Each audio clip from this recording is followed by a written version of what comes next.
listening to you and being inspired by you, be able to volunteer at the hospital like what you're doing? Yeah, just go online and look up Providence Sacred Heart and follow the prompts, and you'll see one on there for volunteer services.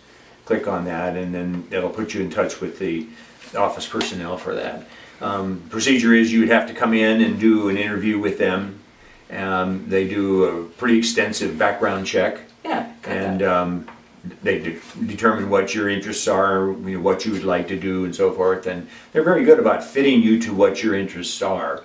A not so good fit for me that I thought would be great was I did a period of duty in peds oncology, where I often had to hold babies and things like that, and sit in a rocking chair, and I had the expectation that I would be able to relate with them, but they were usually so young that there was no communication. And then when they get a little older, they're interested in other things, not me, and so forth and so on. So that wasn't the best fit for me, but it was rewarding still. The pain,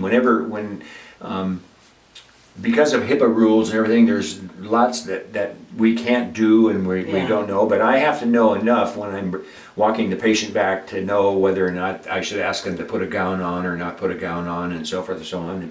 And I do joke with them when they're I'll be walking them back, and I'm likely to say, so what, if you were a patient, Carol, you decided to come into the ER today, had nothing better to do, so you thought you'd just come down and hang out in the ER, huh, and what's going on? And the minute that somebody tells me they have tremendous flank pain, I immediately suspect that they're dealing possibly with kidney stones and so forth. Okay. So I will go into that with them and say, I've dealt with that, and it's just a horrible pain and so forth and so on. So you start this commiserating, and you're giving them the blanket and whatnot, and it's very satisfying. Yeah, that human connection. I mean, in the world that we live in, there's so much, that we're all on our phones and this and that, and just that human connection of eye to eye, talking to somebody, comforting someone, absolutely, a stranger, right? Right.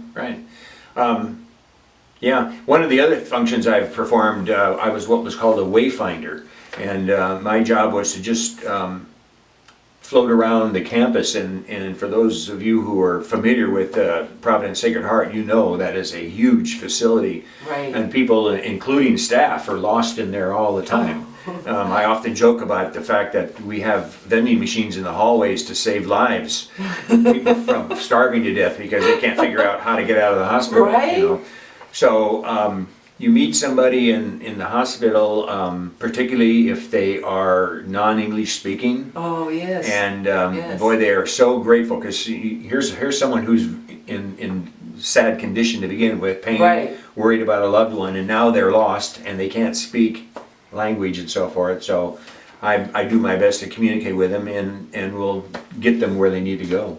Oh my God, Dave, you're really, literally, you're an angel. I mean, seriously, that's what you are. You swoop down as if from, heaven, and here, let me help you. Well, and that's your function, is to be an angel. Yeah, I suppose. It is. I mean, really, you're, okay, so do you just get how loving this man is? And do you just get how humble he is? 15 years of doing this, and... But let me say, in 2016, I was just one of 1,374 of these angels. Okay, so so I was going to ask, so my understanding is that you have a lot of people who do this kind of volunteer work at the hospital, and without people like you, that there really wouldn't be the capacity for Sacred Heart to serve the people that get served.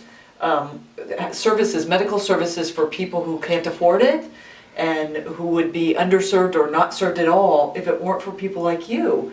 Because of, and you were saying something like, 5 gabillion hours being, this 1,374 volunteers in 2016 contributed 89,640 hours of volunteer services. That's roughly the equivalent of 44 full-time employees. Wow. And these are all, we're doing the work that a lot of professionals would have to do. Right. So if you put a dollar value on that, it amounts to several, many millions of dollars. Yeah, right? And But- you guys are doing this out of the, intention of making a difference Yeah. for people, and you do. Well, we're carrying over, I personally relate to the history of Sacred Heart, which when they started in 1886, and it was just really, I think, 3 or maybe 5 nuns who, they've already committed their lives to vows of poverty and celibacy and so forth, but they banded together to create this hospital to treat just basically poor people, homeless and indigent, and they have grown that thing into the largest medical group in the Pacific Northwest. And so I feel such a privilege to be a part of that, to join into that spirit. And I mean, when you think back what they did back in those days to pull that again, unfortunately I don't think we'll ever see that kind of commitment and generosity again. But at least. But hold up, that's what you're doing. Well, I guess. Right. That is what you're doing. Yeah. And that's what all yeah. of those who are being of service there, that's what you're doing, is you're Right. carrying that legacy forward. So I just want to acknowledge you for that. Thank you so much for doing that kind of work.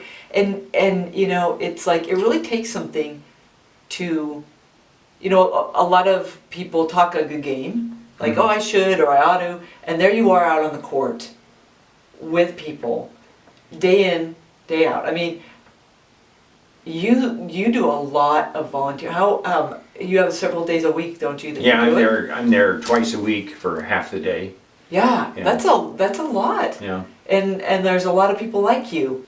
Okay, so a couple of minutes ago off camera, I asked you. I said to you, wow, that's a lot of time that you spend 2 days a week, half time.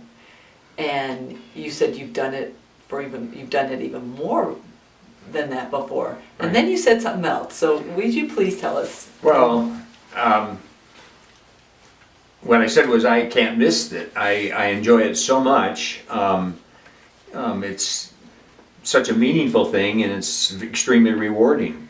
So, it really worked out well for me going this micro concept where I did a very rigorous self-analysis of what my issues were, and decided that the best thing I could do is to put myself out there and do these things, and Sacred Heart has given me this wonderful opportunity to do that, and I can't miss it. I got to be there. So you give and you receive. Right, absolutely. Yeah, it's Yeah. really awesome. Yeah, Yeah. Well, wonderful. Thank you so much for My being pleasure. our guest. my pleasure. And I really appreciate you. I appreciate the work you're doing. Thank you. Yeah. Yeah. All right. Well, thank you for joining in. And we'll see you next time, where you get to meet another person, another extraordinary person who's doing extraordinary good and spreading positivity in the world. Thank you so much.